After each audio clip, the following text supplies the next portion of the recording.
Hi guys, good morning. Welcome back po sa ating long form video.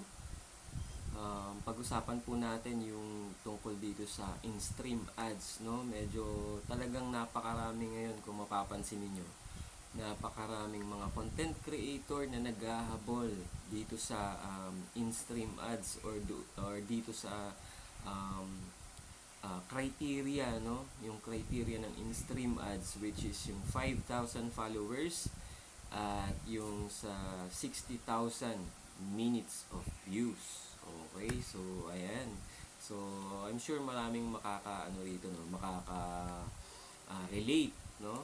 Dahil napakarami talaga guys, no? Kung mapapansin nyo, napakaraming nagla-live. So bakit sila nagla-live, no? Ito nga, no, pag-usapan natin yung sa in-stream ads, yung requirement ni Meta dito sa in-stream ads para makuha nyo siya, no, or para ma-monetize kayo dito sa tools na to. So itong in-stream ads guys is isa sa mga monetization tools ni Meta, no, na pwede ka rin kumita rito gamit itong tools na ito, tool na ito, no, itong tool na ito. So, ano nga ba tong in-stream ads? Okay?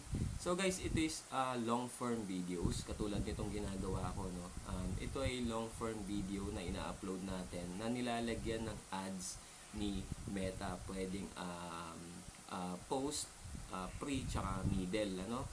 So, mapapansin nyo minsan may 3 or hanggang 4 na ads yung makikita ninyo. Depende nung gaano kahaba. So guys, paano nga ba makukuha itong requirements ni in-stream ads? Okay, unang-una kailangan mo magkaroon ng yung sa 5,000 followers. Okay? Itong 5,000 followers include na rito yung inyong friend, no? Hindi lang followers, pati yung friends ninyo ay included na rito para makuha nyo. Kumbaga, kasama na siya, no? Kasama na siya rito. So, counted na siya. Kapag may friends kayo na 3,000, so may kailangan pa kayong 2,000 na pupunuin. Parang ganun, example po yan, ha? So, paano nga ba makukuha itong 5,000 followers?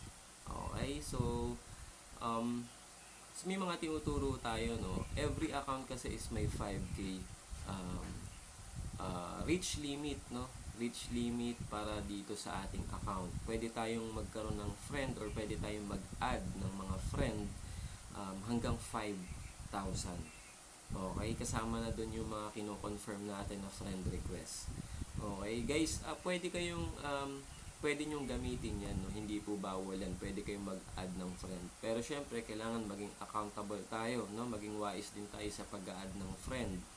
Okay, kasi may baka mamaya is makuha nyong friend is pwedeng dami account, 'di ba? Usually mga foreign accounts is hindi po yan makakatulong sa inyo, no? So piliin din natin yung mga ina-add natin. Okay, sa mga live ko, pwede kayong pumunta para doon tinuturo ko paano nyo nga ba makukuha yung 5K followers instant, no? Napakabilis para mawala na yung nyo, isa sa mga criteria na yan para makuha nyo na siya. Then, yung pangalawa is 60,000 minutes of views. Eto na. So, eto na yung pinaka-talagang demand ngayon, no, na karamihan nagla-live. So, bakit nga ba sila nagla-live? Kasi nga para dun sa 60,000 minutes of views. Okay? So, ayan, ang daming nagla-live, ang daming umaakyat sa live. Okay? So, pag-usapan po natin yan. Okay? So, ang binigay kasi na requirement dito sa 60,000 minutes of views, kailangan nyo siyang makuha within 60 days. Okay? So, kapag nakuha nyo na yan, yung 60,000 doon sa 60 days or 2 months, na yan, no? Makukuha nyo na yung in-stream ads ninyo, no? Makakapag-setup na kayo. Pero guys, dito sa 60,000 minutes of views na to, kapag lumagpas kayo doon sa 60 days na binibigay ni Meta, okay, mag-a-adjust po yung araw. Kapag nag-adjust po yung araw, mag-a-adjust din po yung mga nakukuha nyong views. Ngayon, kung hindi po kayo ganoon kadalas mag-live or mag-upload ng mga long form video, pabawas po ng pabawas yan. Kasi nag-a-adjust po yung araw. Kasi hindi nyo po na-meet yung 60 days eh. No? So, si Meta is mag-a-adjust yung araw. Then, yung views niyo is mag-a-adjust pababa. So, maraming tatanong, bakit daw nababawasan yung kanilang views? Kasi nga, hindi nyo po na-meet within 60 days. So, si Meta is binibigyan pa rin naman tayo ng pagkakataon, pero kailangan nyo pong mag-exert ng more effort, more time. Kailangan nyo doblehin ang inyong ginagawang ganyan, mga pagla-live, no? Kailangan nyo pong mag-live na mag-live para mas mabilis nyong mapuno yan. Ngayon, gumawa po kayo ng strategy, no? Gamitin nyo po yung mga followers ninyo. Dapat mag-stay sila doon sa inyong live. Okay? Kasi yun yung tanging paraan para mas mabilis nyong makuha yung 60,000 minutes of views na yan. Okay? So, sana clear po tayo dyan sa 60,000 minutes of views. Ano? Kasi ang dami nagtatanong no? Bakit daw nababawasan? Okay? So, yung sa pag-akyat po ninyo, nakakatulong din naman siya, pero hindi ganun katalaga na helpful. Kasi, kapag umaakyat lang po kayo, ang eligible views lang na mapupunta sa inyo is yung doon sa kung kailan kayo umakyat at kung kailan kayo bumaba. Okay, so kalimitan yung mga nangyayari dyan is nagpapapromote lang, bababa rin agad. So hindi siya ganun, no? Hindi nyo mararamdaman yan. So kailangan nyo pong mag-stand alone. Mag-live po kayo ng sa sarili nyo.